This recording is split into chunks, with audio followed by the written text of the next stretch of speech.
арқылы сақталады. Жаңа зерттеулерге сәйкес, жұмыртқада лютейндердің көптігі анықталды.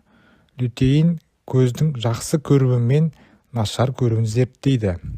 Лютеиннің жеткіліксіздігінен көз жанары нашарлай бастайды. Үшіншіден, Д дәрумені кальцийді толықтырады.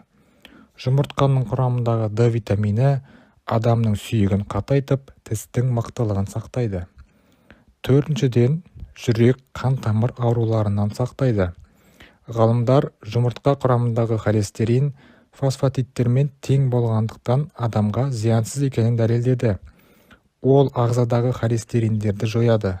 Жұмыртқанда омега-3 қышқылы бар. Ол жүрек қан тамыр ауруларының алдын алады. Бесіншіден, салмақтан арылтады. Америкалық ғалымдар жұмыртқа тағамының жеңіл диетасын пайдаланып таңертең